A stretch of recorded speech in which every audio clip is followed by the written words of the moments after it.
আসসালামু আলাইকুম। স্বাধীনতা পরবর্তী বাংলাদেশের অর্থাৎ আজ ৫৫-৫৬ বছরের মধ্যে সব থেকে নাজুক অবস্থার ভিতরে, দুর্বল অবস্থার ভিতরে দিয়ে যাচ্ছে বাংলাদেশের আইন শৃঙ্খলা পরিস্থিতি। যদিও ৭২ সাল বিতর্কিত ছিল, স্বাধীনতা পরবর্তী দেশের যে আইন শৃঙ্খলার অবস্থার অবনতি ছিল, সেটি সাধারণ পাবলিকের দ্বারা না, সেটা স্বয়ং আইন শৃঙ্খলা রক্ষাকারী বাহিনীই ছিল উন্মাদ, পাগলা ঘোড়ার মতো উচ্ছৃঙ্খল, বিশৃঙ্খল, দখলদারি, গণহত্যাকারী, মানবাধিকার লঙ্ঘনকারী একটি সরকারি বাহিনী, যেটাকে রক্ষী বাহিনী বলা হয়। এরাই দেশে লুটতরাজ, হত্যা, খুন, রাহাজানি, ডাকাতি, ব্যাংক ডাকাতি থেকে শুরু করে ব্যক্তি পর্যায়ে, পারিবারিক পর্যায় পর্যন্ত ডাকাতি, বিভিন্ন হত্যা, ধর্ষণ এই আইন শৃঙ্খলা বাহিনী নিজেরাই করেছিল। সরকারি মদদে সংগঠিত হয়েছিল দেশের সেই গণহত্যা স্বাধীনতা পরবর্তী সময়ে। আর এই ৫৫-৫৬ বছর পরে বর্তমান সময় এই ২৫ সালে এসে দেশের আইন শৃঙ্খলা পরিস্থিতি অত্যন্ত নাজুক অবস্থা। যদিও বর্তমান সমাজ, দেশের বুদ্ধিমান, ধৈর্যশীল, সহনশীল নাগরিক সমষ্টিগতভাবে নিজেরা নিজেদের নিরাপত্তার কথা চিন্তা করেই উচ্ছৃঙ্খল হয়ে উঠছে না। নিজেরা নিজেদেরকে রক্ষাকল্পেই খুনোখুনি, রাহাজানির ভিতর দিয়ে যাচ্ছে না। তারা জানে আইন শৃঙ্খলা বাহিনী অত্যন্ত দুর্বল, ক্ষীণ অবস্থা, উদাসীন, অন্যমনস্ক, এবং তারা নিজেরাই নিরাপত্তাহীনতায় ভুগছে। যে কোনো মুহূর্তে যে কোনো ধরনের জনরোষ, জুলাই আগস্টের আন্দোলনের সিকি আন্দোলন হলেও এই আইন শৃঙ্খলা রক্ষাকারী বাহিনী তাদেরকে নিয়ন্ত্রণ করার পূর্ণ ক্ষমতা রাখে না। এই নাজুক অবস্থার ভিতর দিয়েই আর মাত্র 4 দিন পর, 5 দিনের দিন, ত্রয়োদশ জাতীয় নির্বাচনের ক্ষণ এগিয়ে আসছে বাংলাদেশের, এবং সরকার অত্যন্ত উজ্জীবিতভাবেই বলছে অত্যন্ত নিরপেক্ষ, অত্যন্ত নির্ভেজাল, নিরপেক্ষ সংসদ নির্বাচন হবে। তো সরকার যাদের উপর নির্ভর করছে, বাংলাদেশ সেনাবাহিনীকে, এটা সিভিলিজম চাহিদাও আছে, সিভিল চাহিদা আছে, রাজনৈতিক সংগঠনগুলোরও একটি ডিমান্ড আছে সেনাবাহিনী আসুক, অন্তত নির্বাচনী প্রক্রিয়ার ভিতরে সরাসরি হস্তক্ষেপ করুক। কিন্তু এটি নিয়ে একসময় প্রশ্নবিদ্ধ হবেই নির্বাচন নিয়ে, যে একটি দেশের রাষ্ট্রীয় সংস্থা কিন্তু সেনাবাহিনী, এর অভ্যন্তরীণ কোন্দল মেটানোর জন্য নয়, অভ্যন্তরীণ একমাত্র দুর্যোগপূর্ণ পরিস্থিতি ছাড়া আইন শৃঙ্খলা রক্ষা বাহিনীর বড় ধরনের ঝুঁকি না থাকলে সেনাবাহিনী মাঠে নামে না, মাঠে থাকে না। তাহলে কি দেশের পরিস্থিতি খুব খারাপ ছিল যে সেনাবাহিনীকে নির্বাচনী কাজে নিয়োগ করা হলো? থাকুক সেনাবাহিনী, আমি ধরে নিলাম সেনাবাহিনী, পুলিশ, আনসার, ভিডিপি বা বিজিবি, নৌবাহিনী, বিমান বাহিনী হয়তো থাকবে না, নৌবাহিনীরা থাকবে সাথে, সবার সাথে সম্মিলিতভাবে নির্বাচনী প্রক্রিয়ার সাথে জড়িত থাকবে, বা তাদের উপস্থিতি জনগণকে সাহস যোগাবে যে সেনাবাহিনী আছে। ম্যাজিস্ট্রেসি পাওয়ারও দেওয়া হয়েছে, কিন্তু প্রশ্নটা এখানেই, ম্যাজিস্ট্রেসি পাওয়ার নিয়ে সেনাবাহিনী কতটুকুন জনগণের উপরে তাদের সেই ক্ষমতা প্রয়োগ করতে বা বাস্তবায়ন করতে সক্ষম হবে। মাথায় রাখতে হবে, বাংলাদেশ সেনাবাহিনী 91 সাল থেকে জাতিসংঘ মিশনের অত্যন্ত বড় ধরনের, অর্থাৎ প্রথম স্থান অধিকার করে আছে ইউএন মিশনে, এবং কোটি কোটি ডলার বাংলাদেশে এই সংস্থার মাধ্যমে আসছে, যে ডলারগুলো বাংলাদেশ সিভিল সরকার, রাজনৈতিক সংগঠনগুলো যারা সরকার গঠন করেছে, সেই শত শত কোটি টাকা বেশিরভাগই সেনাবাহিনীর সদস্যরাও কিঞ্চিৎ পেয়েছে, কিন্তু একটি অংশ সিভিল সরকার নিয়ে নিয়েছে তাদের বেতন থেকে, এবং সেই অর্থ বড় ধরনের একটি অংশই হয়তো দেশের কাজে ব্যয়িত হয়েছে, অথবা পাচারের অর্থের ভিতরে দেশের বাইরে আবার চলে গেছে। সেই সেনাবাহিনীকে যদি বিতর্কিত করা হয়, সাপোজ নির্বাচনের দিন দুই পক্ষই অত্যন্ত মুখোমুখি অবস্থানে আছে, জামাত এবং বিএনপি। আমি এই দুই দলের অভ্যন্তরীণ একটু পরিস্থিতি বলে রাখি। যদি জামাত ক্ষমতায় আসে, অবশ্যই একটি শক্তিশালী সরকার গঠিত হবে, অর্থাৎ যুব সমাজ, দেশের পরিবর্তনশীল সমাজ, দেশের মেধাবী শিক্ষিত একটি সমাজ। অর্থাৎ আমি বোঝাতে চাচ্ছি, ভার্সিটিগুলা জামাতের ছাত্রদের দ্বারাই অন্তত নিয়ন্ত্রিত আছে এখনো। আইন শৃঙ্খলা রক্ষাকারী বাহিনীর ভিতরে বা সেনাবাহিনীর ভিতরে যেখানেই হোক, বিচার বিভাগে, সমস্ত জায়গায় জামাতের বড় একটি অংশদারিত্ব বহন করে তারা। এ মতো অবস্থা একটি শক্তিশালী জাতি জামাতের সাথে সমর্থিত জনগোষ্ঠী হিসাবে কাজ করবে, সেখানে আইন শৃঙ্খলা রক্ষাকারী বাহিনী সম্পৃক্ত ধরে নিলাম।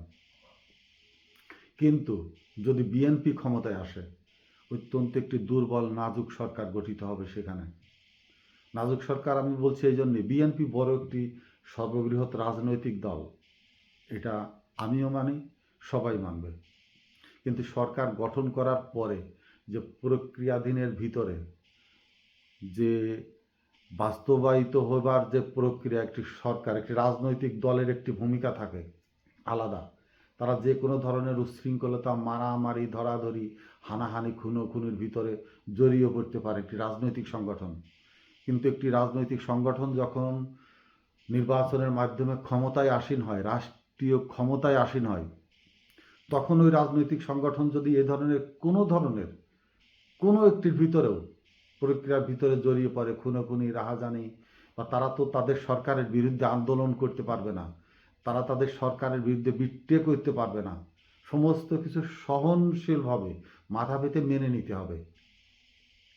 যখনই মাথা পেতে মেনে নিতে হবে, তখন তার পূর্ণ শক্তি প্রদর্শনের সুযোগ থাকে না, এবং এই সুযোগ না থাকার জন্যই বিএনপি দুর্বল সরকার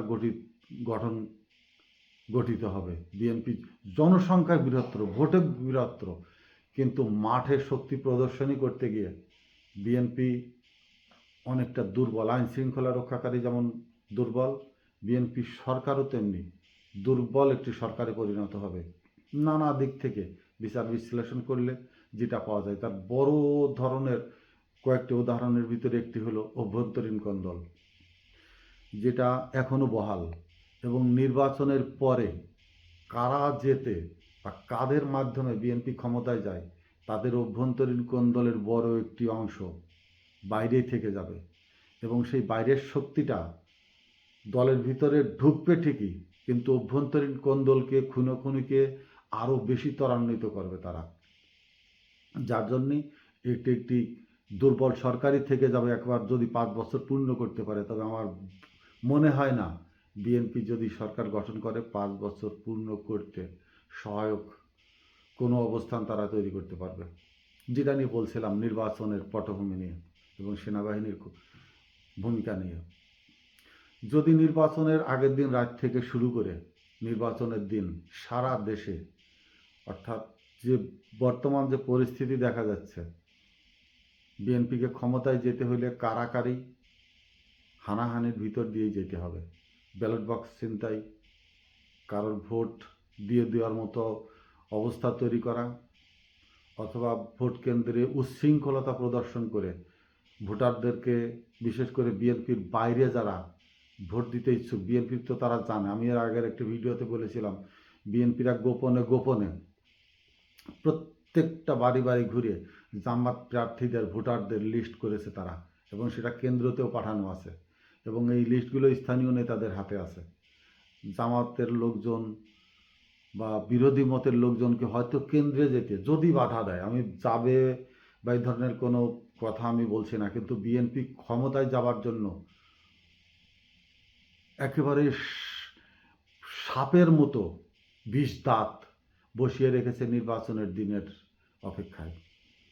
এই দিন যদি তারা পরিস্থিতি একটু মাত্র অবধারণ করতে পারে 12টা 1টা 2টা পর্যন্ত, যে তারা ক্ষমতায় যেতে পারছে না বা নির্বাচনের তাদের অনুকূলে নাই, তাদের প্রতিকূলে চলে যাচ্ছে, তখন যদি উচ্ছৃঙ্খল হয়ে ওঠে বিএনপিরা কেন্দ্রে কেন্দ্রে, রাস্তায় বোমাবাজি করে, যদিও গাড়ি ঘোড়া চলবে না, রাস্তা বন্ধ থাকবে, তারপরেও তারা যদি বিভিন্নভাবে বিভিন্ন প্রক্রিয়ায় সরকারের বিরুদ্ধে ষড়যন্ত্রের অজুহাতে বিভিন্ন ধরনের সন্ত্রাস টাইপ কার্যক্রমের ভিতরে আবির্ভূত হয়, তখন কি পরিস্থিতি হবে? পুলিশের হাতে অস্ত্র কি থাকবে না, গুলি করার নির্দেশ থাকবে কি থাকবে না, সেটা পুলিশ জানে। পুলিশ নিরাপদ দূরত্বে থাকবে, এটা নিশ্চিত, যে কোনো ধরনের গণ্ডগোল থেকে। যদিও আজকে ইনকিলাব মঞ্চের উপর আক্রমণ হয়েছে, হাদির হত্যার বিচারের দাবিতে যে যমুনার সামনে যে বিক্ষোভ হচ্ছিল, সেখানে পুলিশ আক্রমণ করেছে ঢাকাতে। এর পিছনে একটি রাজনৈতিক কারণ আছে। মাত্র 4-5 দিন সামনে থেকে রেখে ঢাকাতে একটি বিরোধী অবস্থান কিছু কিছু লোক, ইনকিলাব মঞ্চ বা সরকারি কর্মচারীদের বেতন এই মুহূর্তে কেন বাস্তবায়নের নিরিখে, যখন সরকার প্রথমেই আরও 1 মাস আগেই বলেছে তারা মাত্র স্কেলটি উপস্থাপন করে যাবে বা প্রস্তাব রেখে যাবে, নির্বাচিত সরকার এসে এটি বাস্তবায়ন করবে, তখন প্রতিক্রিয়া জানায়নি তারা। এখন কেন জানাচ্ছে? অর্থাৎ দেশের বাইরে থেকে 64টি জেলায় যে পুলিশ নিয়োগ আছে বা নির্বাচনের জন্য যে আইন শৃঙ্খলা বাহিনী নিয়োজিত থাকবে, তাদেরকে ঢাকায় ক্লোজ করার চেষ্টা করছে অত্যন্ত দুরভিসন্ধিতার সাথে।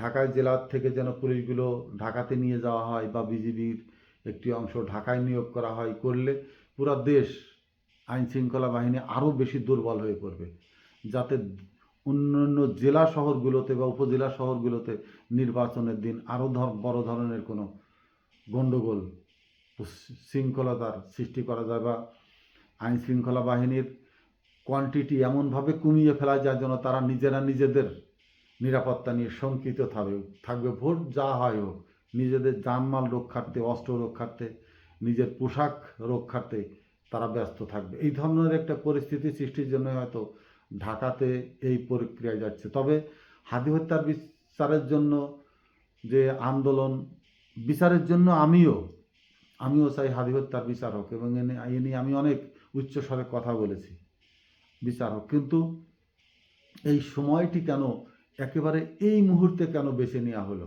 হয়তো আরও আগে করা প্রয়োজন ছিল, অথবা নির্বাচনের পরবর্তীতে গিয়ে এই ইস্যুগুলো নিয়ে কথা বলা যেত। কিন্তু এখানে যে পরিস্থিতি তৈরি হলো ঢাকাতে, এই পরিস্থিতির পিছনেও আরও বড় ধরনের কোনো দুরভিসন্ধি আছে কিনা, বা নির্বাচনকে ঘোলাটে করবার জন্য অন্য কোনো ইস্যু তৈরি করার চেষ্টা করছে কিনা অ্যানাদার কেউ, হয় বাইরের শক্তি হোক, বা বাইরের শক্তি হলেও দেশের মানুষকে দিয়েই সেটা বাস্তবায়িত করতে হবে। এই ধরনের, এখন যেটা বলছিলাম, পুলিশ কি গুলি করতে পারবে জনসাধারণের উপরে? আদতেও গুলি করবে?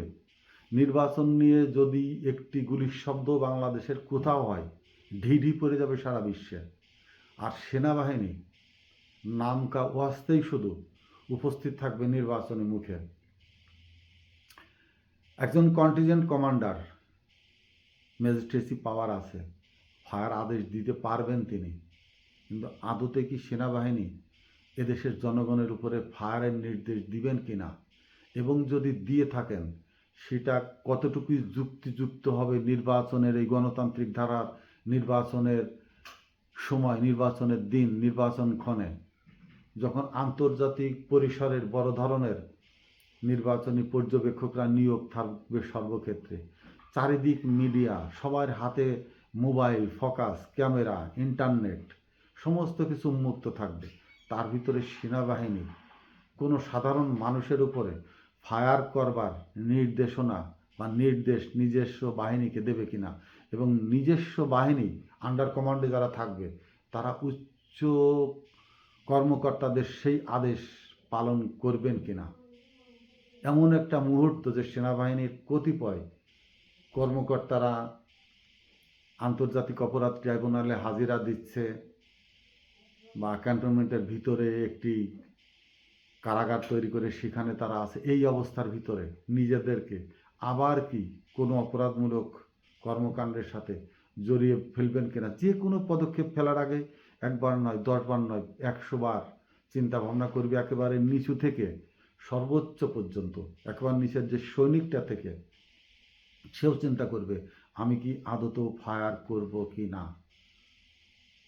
এই মানে সেনাবাহিনী ফায়ার করার সাথে সাথে সারা বিশ্বে এটা রটে যাবে যে সেনাবাহিনী সাধারণ জনগণের উপরে ফায়ার করেছে নির্বাচনের জন্য অনেক একটি দলের পক্ষে কাজ করবার জন্য, উদ্দেশ্য প্রণীতভাবেই এটা ফলা হবে নিশ্চিত। অতএব সেনাবাহিনী বিতর্কিত হবে কিনা, এই যে নাজুক অবস্থার ভিতরে একদিকে ঠেলে দেওয়া হচ্ছে নির্বাচন করবার জন্য, অন্যদিকে আইন শৃঙ্খলা বাহিনীকে পরিপুষ্ট ক্ষমতাশালী না করেই আইন শৃঙ্খলা বাহিনীকে প্রশ্নবিদ্ধ করা হবে, ইসিকে প্রশ্নবিদ্ধ করা হবে। বর্তমান সরকার কি প্রশ্নবিদ্ধ হবে না এতে? এই একটি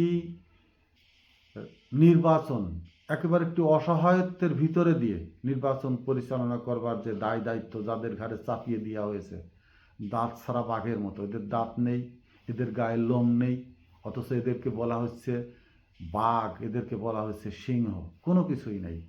সহায় সম্বল ছাড়া অত্যন্ত নিরুপায় হয়ে আইন শৃঙ্খলা বাহিনী বা নির্বাচনকালীন সময়ে কর্মকর্তারা জড়িত সকল সবাই অত্যন্ত অসহায়তার ভিতর দিয়েই এই নির্বাচন প্রক্রিয়ার ভিতরে থাকবেন। সেই নির্বাচনটি কেমন হবে, হুঙ্কার কোন দিক থেকে আসবে, কে তাকে প্রতিহত করবে, সরকার বলছে সব ধরনের প্রস্তুতি তাদের আছে। কি আছে সেটা তো আমরা দেখতে পারতেছি, বুঝতে পারতেছি। ঢাল নাই, তলোয়ার নাই, বিধিরাম সর্দার।